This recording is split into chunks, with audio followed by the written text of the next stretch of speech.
Assalamualaikum warahmatullahi wabarakatuh. Selamat pagi semua. Perkenalkan, kami dari kelompok 1 mata kuliah konsep dasar keperawatan di Akademi Keperawatan Pasar Rebo. Kami akan menampilkan peran tentang bagaimana cara berkomunikasi dan juga berperilaku sebagai perawat dalam menjalani tugas dan fungsinya sebagai perawat. Anggota kelompok 1 ada Adelia Farhani, Anissa Rosiana, Dimas Prayoga, Tanti Maharani, Iklima Hidayatullahi, dan Nur Afiza. Yuk kita saksikan video berikut ini. Peran perawat tentang bagaimana cara berkomunikasi dan berperilaku sebagai perawat dalam menjalani tugas dan fungsinya sebagai perawat. Perawat mengunjungi pasien anak. Sambil menyemangati, suster juga mengkaji keadaan pasien anak tersebut. Selamat siang, Nak. Bagaimana kabarmu hari ini? Apakah sudah lebih baik? Mendingan, Sus. Ayo, semangat ya. Kamu pasti sembuh kok, Nak. Banyak-banyak berdoa ya, Nak. Suster doain juga nanti kamu supaya cepat sembuh dan sehat seperti sedia kala. Terus ntar bisa pulang ke rumah lagi, main sama teman-teman lagi. Nah, makanya minum obatnya harus yang pinter ya, Nak ya. Ayo semangat biar cepat sembuh. Oke, sekarang diperiksa dulu ya, Nak ya. Alhamdulillah, hasil pemeriksaannya kamu sudah lebih mendingan dari hari yang kemarin. Pokoknya tetap semangat ya, Nak ya. Ayo biar cepet sembuh. Nanti kan enak kalau udah pulang, main lagi sama teman-teman, iya kan? Nah, makanya ayo harus semangat biar cepet sembuh. Nih, suster ada hadiah buat kamu. Ada balon sama bunga nih. Semoga kamu cepet sembuh ya. Ayo semangat. Nah, sekarang suster pamit keluar dulu ya. Selamat siang. Pada suatu pagi, Suster Anissa Rosiana mengunjungi pasien yang bernama Ibu Wanti untuk memeriksa keadaan pasien dan memberitahu pasien supaya tidak terjatuh dari tempat tidur. Selamat pagi, Ibu.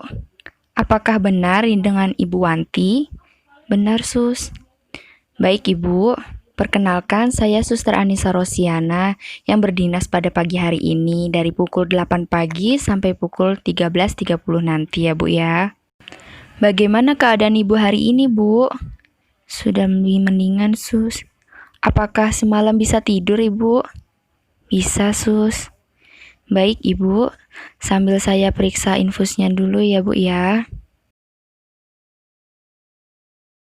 Kemudian sekarang saya akan periksa keadaan Ibu dulu ya, Bu ya. Iya, baik, Sus.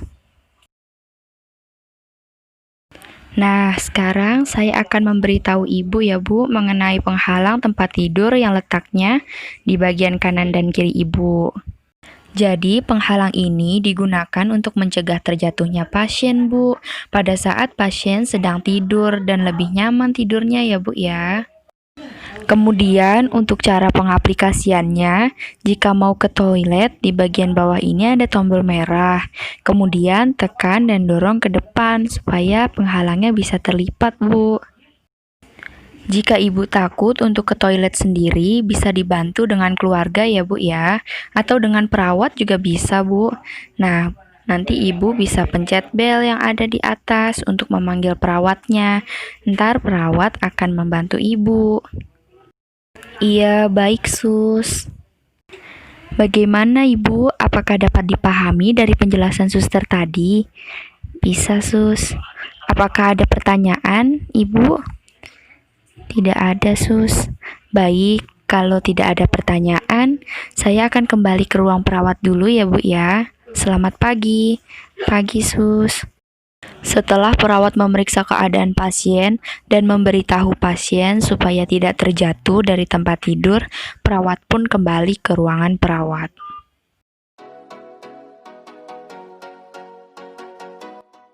Fase prainteraksi. Yang pertama, perawat menyiapkan mental dan rasa percaya diri. Yang kedua, perawat telah memahami tentang penyakit, luka, dan lingkupnya. Yang ketiga, perawat telah mendapatkan data-data pasien. Fase perkenalan. Pada suatu pagi jam 7 di salah satu rumah sakit yang ada di Jakarta, perawat masuk dan menyapa pasien. "Selamat pagi, Bu." Iya, selamat pagi, Mas. "Perkenalkan, Ibu, nama saya Dimas Prayoga. Saya mahasiswa dari Akper Pasarbo. Jadi mulai pagi ini saya akan merawat Ibu dari jam 7 sampai jam 2 siang.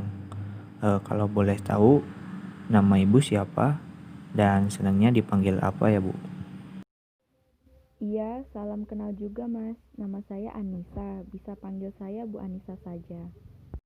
"Baik, Bu Anissa. Bagaimana keadaan Ibu sekarang dan apa yang Ibu rasakan?" Sejak kecelakaan kemarin, luka di bagian lutut saya masih agak sedikit nyeri, Mas. "Oh, iya Ibu, ini emang efek dari luka yang Ibu alami. Karena pada luka Ibu terjadi respon peradangan." Apa berbahaya, Mas? "Tidak Ibu, peradangan itu merupakan gejala yang menguntungkan dan merupakan pertahanan tubuh yang bekerja untuk mensteril dan menghancurkan agen pencedera dalam persiapan penyembuhan luka. Jadi Ibu Anissa tidak usah begitu khawatir ya, Bu." Begitu. "Iya Ibu. Baiklah, saya permisi dulu ya Bu. Silakan Ibu beristirahat kembali. Nanti saya akan datang lagi sekitar jam 10 siang untuk melakukan tindakan perawatan luka. Tidak lama Ibu, kira-kira 5 menit, dan kita melakukannya di sini saja. Apakah Ibu Anissa bersedia? Iya, Mas. Apabila Ibu memerlukan bantuan saya, silakan Ibu panggil saya ya Bu. Selamat pagi. Iya, selamat pagi. Fase kerja. Siangnya pukul jam 10, perawat kembali masuk ke ruangan pasien. "Selamat siang Ibu." Siang, Mas. "Ibu, sesuai perjanjian yang telah disepakati tadi ya Bu, sekarang saya akan melakukan tindakan perawatan luka. Apakah Ibu bersedia?" Iya, saya bersedia. "Baiklah, saya akan menyiapkan alat-alatnya dulu ya Bu."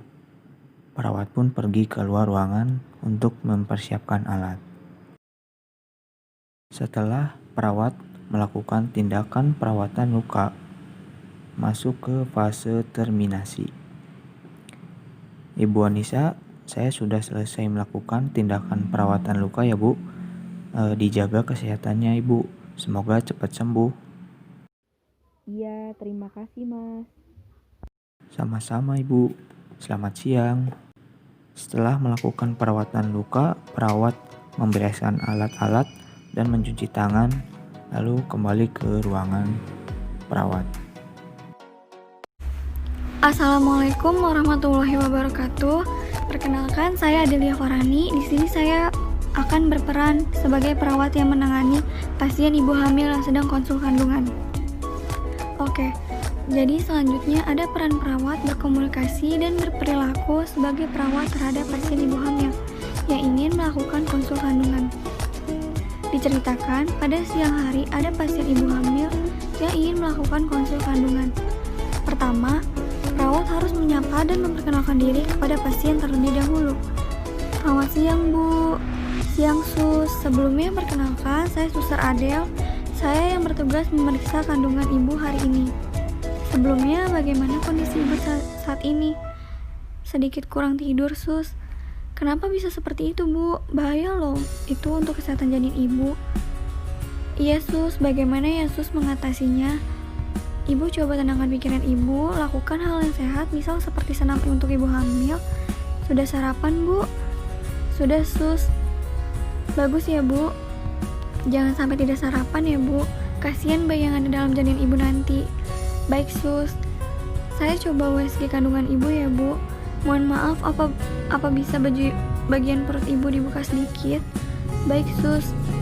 "Keadaan janin ibu sehat ya Bu? Walaupun sehat, tetap harus dijaga ya Bu. Usahakan juga ya Bu makan makanan yang mengandung zat besi, apalagi di masa pandemi seperti ini. Imun ibu harus selalu terisi agar tidak tumbang. Begitu ya, Sus. Ada keluhan lain, Bu? Saya kira hanya itu, Sus. Baik, Bu, lakukan ya, Bu, solusi saya tadi. Baik, Sus, saya akan lakukan.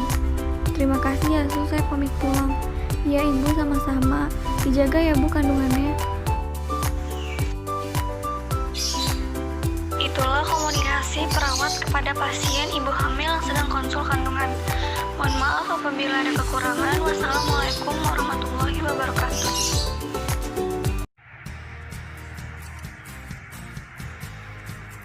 Assalamualaikum warahmatullahi wabarakatuh. Perkenalkan, saya Tanti Maharani. Di sini saya akan berperan sebagai perawat yang menangani pasien patah tulang ringan. Jadi, di sini ada peran perawat berkomunikasi dan berperilaku sebagai perawat terhadap pasien yang sedang patah tulang ringan. Diceritakan di sini, pada siang hari ada pasien yang mengalami patah tulang ringan di bagian pergelangan tangan akibat kecelakaan dari motor. Pertama, perawat harus menyapa dan memperkenalkan diri kepada pasien terlebih dahulu. Selamat siang, Pak. Sebelumnya, perkenalkan, saya Nurstanti. Saya di sini akan membantu Bapak memakaikan gips di lengan Bapak ya. Sebelumnya, dengan Bapak siapa kalau boleh tahu? Baik, Bapak Tawan, dimohon untuk tidak terlalu banyak bergerak ya, Pak, agar tidak terjadi pergeseran tulang yang lebih. Di sini, kita juga sebagai perawat harus menerapkan sikap empati kepada pasien, seperti, Bapak maaf sebelumnya jika Bapak merasa kurang nyaman, mohon diberitahu ya Pak. Ini mungkin akan terasa lebih sakit, tapi saya usahakan untuk pelan-pelan memakaikannya. Tidak perlu tegang ya Pak, rileks saja badannya. Setelah perawat memakaikan gips di pergelangan tangan pasien, sebaiknya perawat menanyakan kondisi pasien saat ini, seperti, bagaimana Bapak, apa perbannya sudah nyaman? Selagi pasien sedang menyesuaikan diri dengan perbannya, kalau bisa ajaklah pasien berbicara. Atau, jika pasien bertanya, perawat wajib menyahuti, seperti, terus kira-kira berapa lama ya tangan saya pulih kembali? Tergantung ya Bapak, karena setiap pasien berbeda-beda lama waktu penyembuhannya. Tetap dijaga saja ya Pak kondisi pergelangan tangan yang patahnya, agar proses penyembuhannya juga cepat. Baik Bapak, kalau begitu saya pamit keluar ya Pak. Semoga lekas membaik Pak. Selamat siang. Yesus, selamat siang juga. Itulah cara berkomunikasi perawat dengan pasien yang patah tulang ringan. Jika ada yang kurang tepat, mohon maaf karena saya juga masih belajar. Sekian dan terima kasih. Wassalamualaikum warahmatullahi wabarakatuh.